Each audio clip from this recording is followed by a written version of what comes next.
This is 7 National News, and in your top story, the President of the UAE, His Highness Sheikh Khalifa bin Zayed Al Nahyan, praised the efforts of His Highness Sheikh Mohammed bin Rashid Al Maktoum, UAE Vice President, Prime Minister and ruler of Dubai, and their Highnesses members of the Supreme Council and rulers of the Emirates, as well as the people of the UAE, for achieving top ranking in government efficiency and social cohesion.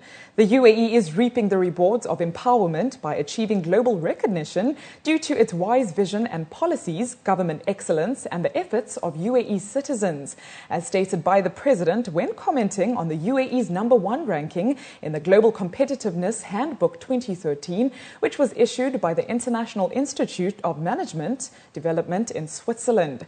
Stated in Emirates news agency WAM, the UAE President described the international recognition the UAE had received as a testimony to the leadership capabilities of the UAE Vice President, Prime Minister and ruler of Dubai, His Highness Sheikh Mohammed bin Rashid Al Maktoum, who is credited with stimulating national energies and developing government performance and practices to the highest international standards. Plans for 1,870 new homes across the country for Emirati widows and people with special needs have been given preliminary approval by the government. Following instructions from the UAE President, His Highness Sheikh Khalifa bin Zayed Al Nahyan, the President's Initiatives Follow-up Committee has given the initial go-ahead to the proposal, as reported by Emirates news agency WAM. Under the scheme, 477 men and women with special needs and 1,339 widows raising children will get the final approval for the homes once the required documents are submitted to the committee and the Sheikh Zayed housing program. According to reports in a local daily, Ahmed Juma Al-Zabi, the chairman of the committee and deputy minister for presidential affairs, was quoted as saying that the initiative will strengthen social cohesion across the country. Starting from today, the Roads and Transport Authority's Public Transport Agency launched a new public bus route in Dubai and will be making some changes to the existing routes in order to enhance the public buses network. Officials from the authority stated that there is a growing demand for group transport services in general, as well as public buses in particular. Acting Director of Planning and Business Development, Isa Al-Hashimi, said the new line, named 43, would move from the Gold Souk station to reach Dubai Festival City through the road of the Al Markabat Street and the Airport Tunnel 1. Amendments will be made on 3 lines, Route 44, Route 22, which will be adjusted to pass through the Dira City Centre Station, and lastly, Route 31. In addition to this, courses of 5 other lines will be extended, namely Route 44, Route F46, Route 64A, Route 84 and Route F21. Al-Hashimi confirmed that 3 existing lines will be cancelled, Route 48, Route F2 and Route F16. The scorching heat of the UAE is fast approaching, and the Ministry of Labour has issued an administrative order specifying exemptions from the recently announced midday break rule for labourers who work in the sun. According to Emirates news agency WAM, workers can continue in band hours if they are working on outdoor projects that cannot be postponed for technical reasons, such as repairing damages to water pipes, petrol pipes, sewage pipes, or on disconnected electrical lines, according to the new order issued by Under-Secretary of the Ministry, Mubarak Saeed Al-Daheri. The midday rule exemption also includes labourers working on projects licensed from governmental departments, which could affect the movement of traffic if the work should stop for a few hours, or also that which could affect electrical, water supplies or telecommunications. Employers are required to provide all facilities that cater to the health of the workers, including first aid, air conditioners, sunshades, as well as cold water. Companies will have to also give a 2.5-hour break from 12:30 p.m. to 3 p.m.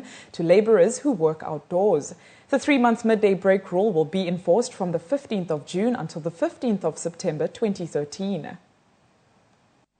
Thousands of dirhams are being paid for the first crops of fresh dates, especially the Neghal variety arriving in the market straight from harvest in recent weeks. According to reports in a local daily, traders say they are expecting an increase in the supply of various varieties of dates in the next few weeks as production increases in the UAE, with the dates currently available in the market being supplied predominantly from Oman.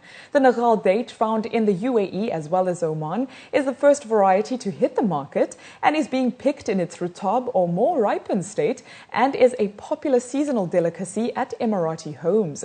Generally, the prices vary from 200 dirhams per kilogram to 1,000 dirhams. Dates are the country's largest single agricultural crop, with produce totaling 755,000 metric tons. Humanitarian values are the highlight of an art exhibition currently on display at the Central Galleria at the Mall of the Emirates. Running until the 5th of June, the exhibit titled Wall of Life is a masterpiece of nearly 2,000 students from 50 different nationalities across Dubai schools. 8-year-old children produced 66 pieces of art to express their understanding of humanitarian values. It is the last phase of Médecins Sans Frontières We Care educational initiative. MSF is an independent humanitarian organization that provides medical assistance to more than 70 countries since its establishment in 1971.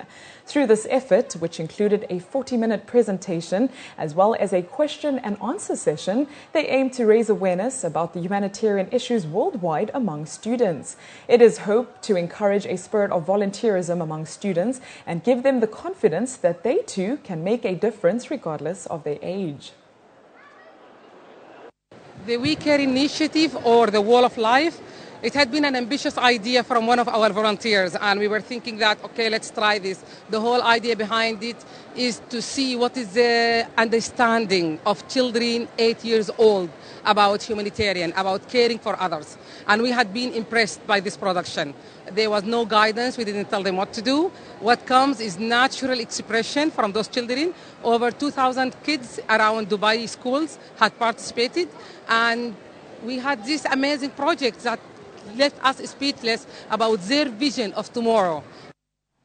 Petrol heads in Dubai got fast and furious on Friday, with thousands of residents and car enthusiasts turning up for Fast and Furious Extreme Car Park event. The exhibition of high-performance cars and heart-stopping stunts was held at the car park in Dubai Studio City. Julian Smith, the stunt coordinator for the Hollywood blockbuster Fast and Furious 6, showcased his drifting skills, a driving technique made even more popular by the movie. He ripped around the car park in a Corvette Z06, while stunt drivers Alex Hill and Cord Newman were also present. They added to the adrenaline-packed event and spoke about how they execute dangerous driving scenes in the movies.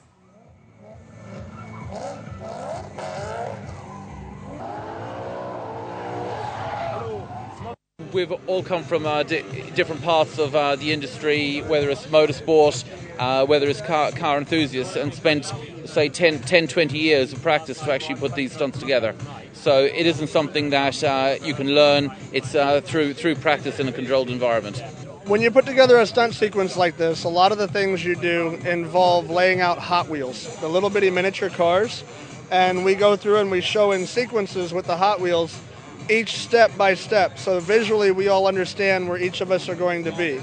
Then from there we take the years of experience we have and the ability to drive these cars, and then we bring it and put it into play. There's a lot of skills that end up getting built up one at a time over the years, and they start as very, very basic things. Nobody starts doing full slides and coming close to things. It's learning how the suspension of the car works and why a car will roll and pitch different ways, and where to use a brake and where to adjust every tire pressure on every corner to be able to take these tiny pieces and build them bigger and bigger over sometimes years, be able to come up with these fantastically huge stunts and be able to create the illusion of chaos when we're really in control of everything.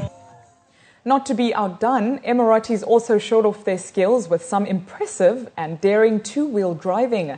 Event organizers E-Matters say they brought together hundreds of modified vehicles as well as classic cars to cater to the growing community of owners of modified vehicles.